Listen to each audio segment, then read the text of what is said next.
Data spasial merupakan sebuah data yang berorientasi geografis, memiliki sistem koordinat tertentu sebagai dasar referensinya, dan memiliki dua bagian penting yang membuatnya berbeda dari data lain, yaitu informasi lokasi atau spasial dan informasi deskriptif atau atribut. Informasi lokasi atau spasial berkaitan dengan suatu koordinat, baik koordinat geografi, bintang dan bujur, maupun koordinat XYZ, termasuk diantaranya informasi datum dan proyeksi. Informasi deskriptif atau atribut merupakan suatu lokasi yang memiliki beberapa keterangan yang berkaitan dengannya, contohnya populasi, luasan, kode pos, dan sebagainya.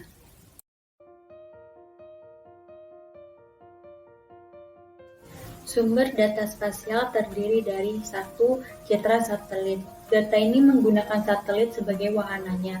Satelit tersebut menggunakan sensor untuk dapat merekam kondisi atau gambaran dari permukaan bumi. Yang kedua ada foto udara atau aerial photographs.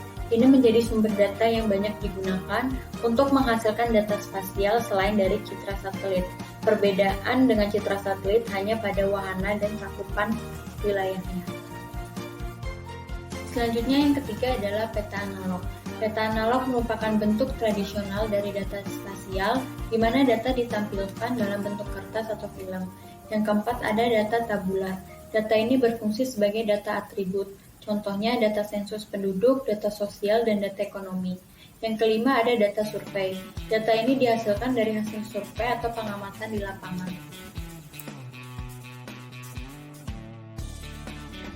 Klasifikasi adalah salah satu pekerjaan yang akan mengklasifikasikan lagi beberapa data dan pada akhirnya akan berubah seperti data spasial yang terbaru serta dapat dibagi menjadi kriteria masing-masing.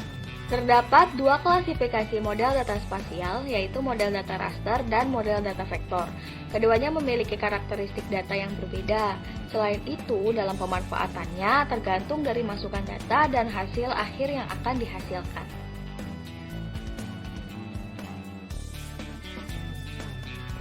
Model data vektor dapat merepresentasikan bumi dalam bentuk titik, garis, dan poligon. Ini adalah contoh tampilan permukaan bumi dan layar model data vektor. Model data vektor didefinisikan oleh sistem koordinat kartesian dua dimensi x, y. Pertama adalah titik. Titik merupakan representasi grafis yang paling sederhana, tidak mempunyai dimensi tetapi dapat ditampilkan dalam bentuk simbol baik pada peta maupun dalam layar monitor. Contohnya adalah titik-titik lokasi fasilitas pelayanan kesehatan. Yang kedua adalah garis, yang dibentuk oleh dua titik koordinat atau lebih dan merepresentasikan objek dalam satu dimensi. Contohnya seperti jalan, sungai, dan lain-lain. Yang terakhir adalah poligon. Poligon merupakan representasi objek dalam dua dimensi yang bertujuan untuk mendeskripsikan properti dari suatu area sedemikian rupa hingga atribut-atribut yang dimiliki dapat ditampilkan dan dimanipulasi sebagai peta tematik. Contohnya seperti pulau, danau, administrasi, dan lain-lain.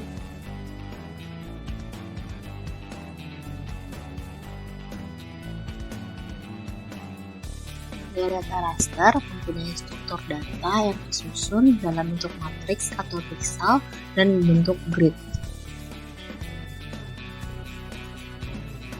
Data raster umumnya digunakan untuk mempresentasikan batas-batas yang berubah secara gradual, representasi data digital, dan juga dapat digunakan ketika keterbatasan anggaran karena tingginya biaya survei lapangan, sehingga dapat menggunakan data raster. Selanjutnya, Esri membagi aplikasi model data raster menjadi beberapa kategori. Yang pertama, raster sebagai peta dasar, yang kedua sebagai peta model permukaan, dan yang ketiga raster sebagai peta tematik. Kelebihan serta kekurangan data vektor dan data raster. Kelebihan model data vektor. Yang pertama, struktur datanya lebih rumit, kemudian yang kedua sangat efisien untuk analisis, yang ketiga sarana representasi yang baik, yang keempat transformasi proyeksi lebih efisien, kelima ketelitian akurat dan lebih presisi, yang keenam proses generalisasi dan editing, dan yang ketujuh relasi atribut langsung dengan database. Kelebihan model data raster. Yang Yang pertama, struktur datanya lebih sederhana, kemudian lebih mudah dan efisien dalam overlay data, mampu menampilkan data image atau foto udara, dapat melakukan analisis digital terrain model DTM. Yang kelima, dapat dan mudah melakukan simulasi. Yang keenam, teknologi yang mudah untuk dikembangkan. Yang ketujuh, mudah untuk membuat program sendiri. Dan yang terakhir, efektif dalam menampilkan banyak data sosial. Selanjutnya, kelemahan model data vektor. Yang pertama, sulit dan lama untuk melakukan overlay. Yang kedua, tidak dapat menampilkan data image atau foto udara. Yang ketiga, memerlukan perangkat keras dan perangkat lunak yang lebih mahal. Yang keempat, struktur data tidak efektif untuk menampilkan banyaknya data spasial. Yang kelima, perlu algoritma dan proses yang sangat kompleks. Kelemahan model data raster. Yang pertama, tidak efektif dalam penyimpanan file. Yang kedua, kualitas gambar grafis terbatas. Yang ketiga, sulit melakukan analisis keterkaitan. Yang keempat, banyak transformasi non-linear.